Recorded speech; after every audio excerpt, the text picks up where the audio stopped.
Hey there, Mr. Sutton here with the Pre-Cal Honors 9-1 Extra Practice Number 4 solutions on finite intuitive limits.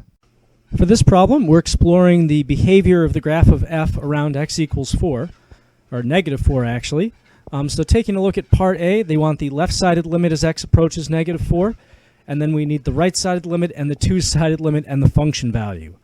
Alright, so left-sided limit, as we approach negative 4 from the left, we're hitting the y value 4. As we approach from the right side, we're also hitting the y value 4. That means the two-sided limit is going to be 4, since the left and the right agree. And the value of the function at negative 4, there's a solid kind of point right here, and that's also at y equals 4. For this problem, we want the limits and function value of this function at x equals 0. So part A, left-sided limit as x approaches 0. That's going to be the y value 0 if we come from the left side here. As we come from the right side, we're also approaching the y value 0.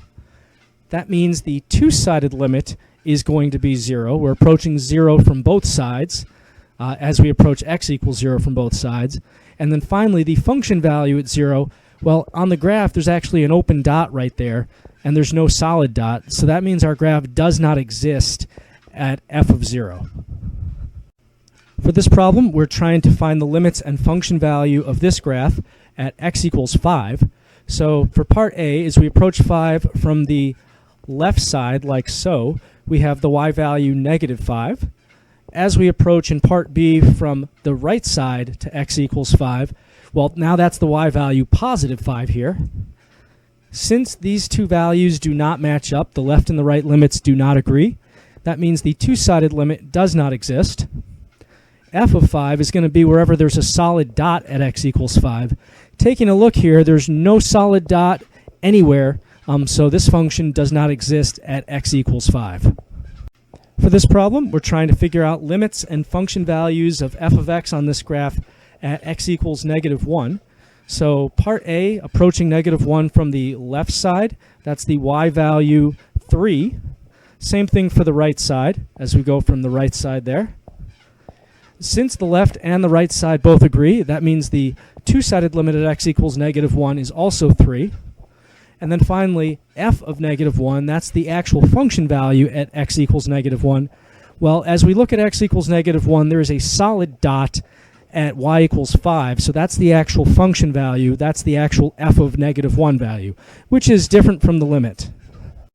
For this problem, we're talking about the graph of f in terms of limits and function values, specifically if you look at all these at the x value 3. So looking at x equals 3, as we approach that from the left side, we have a y value of negative 1, so that is the left-sided limit. From the right side, as x approaches 3, we're also approaching the y value of negative 1. That means the two-sided limit is going to be negative 1 because the left and the right limits match. And f of 3 itself, well, the graph is not actually defined at x equals 3, so that's going to be dne. On this problem, we're taking a look at this graph at the x value 4 in terms of limits and function values. So for part A, limit as we approach 4 from the left side. Well, let's look at the graph here. As we approach 4 from the left side, we're going down to the y value negative 1. Now, the next one is talking about 4 from the right side. So as we approach from the right side here, that's bringing us to the y value 0. Since the left and the right-sided limits don't agree, that means the two-sided limit does not exist. And then f of 4 is going to be corresponding with this solid dot right here. That's the function value at x equals 4, so that's a value of 0. On this one, we're taking a look at the f graph here around the y value 5 in terms of limits and function values. So part A, left-sided limit, as we approach x equals 5. From the left here, it looks like we've got the y value negative 1. And as we approach 5 from the right side for part B, we're approaching the y value positive 1.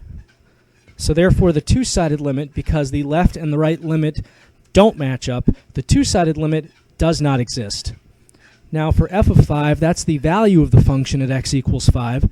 Since there's no solid line or dot, since the function doesn't actually exist at x equals 5, we would say f of 5 also does not exist.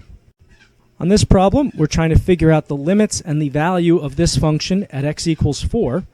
So the left-sided limit for part A, as we approach from the left, that's a y value of 0.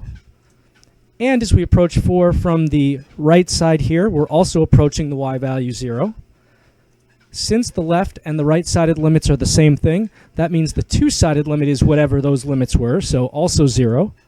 And then finally, f of 4, taking a look at the graph is actually undefined, has an open dot and no solid dots at x equals 4. So then f of 4 is going to be dne, does not exist. For this problem, we're analyzing the behavior of this f of x graph around x equals 3. So for part A, the left-sided limit at 3, as we approach from the left side like so, we are approaching the y value 1, so that's our left-sided limit at 3. And as we approach from the right side towards 3, we're approaching the y value negative 2. For the two-sided limit at 3, since the left and the right do not have the same limit, that means the two-sided limit does not exist. And then finally, f of 3, the function value at 3, we see only open dots here, no solid dots. The function's actually undefined at 3, so f of 3 does not exist.